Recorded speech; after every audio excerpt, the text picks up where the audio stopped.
Ну, ось Петро Порошенко, народний депутат України, фракції «Європейська солідарність», про це сказав сьогодні, висловивши підтримку телеканалу АТР.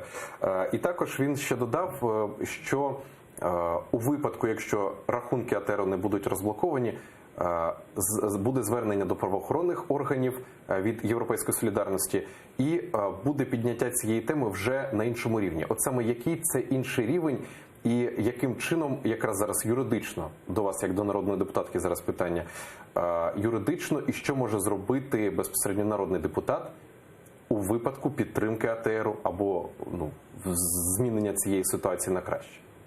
Насамперед тут потрібно здійснювати депутатський контроль за цією ситуацією. І, звісно, також парламент має змогу створювати тимчасові слідчі комісії. Чому такі процеси відбуваються? Тому що по факту це шкодить інтересам України і шкодить інтересам України в окупованому Криму. І ми повинні це розуміти, що це не просто якісь там технічні помилки. І якщо вони ось уже продовжуються декілька днів і не можуть вирішитись, то, на жаль, тут можуть бути набагато серйозніші речі. І це можуть бути певні плани і погляди, як має відбуватися в подальшому політика стосовно питання Криму в нинішній провладній партії.